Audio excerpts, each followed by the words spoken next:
Kau yang minjem apa dia minjem? Minjem. Itu M. Ali Iman Sakti, warga Jalan Kapten Abdullah Lorong Perguruan Kelurahan Pelaju Palembang, ditangkap polisi dari Polsek Pelaju Palembang.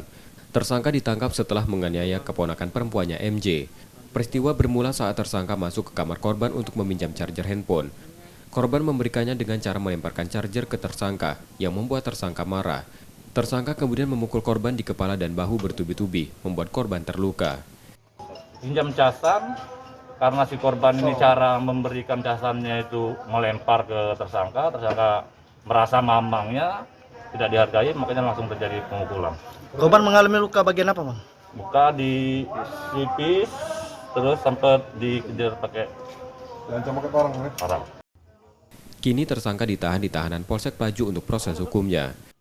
Yudi Kiswanto, Kompas TV, Palembang, Sumatera Selatan.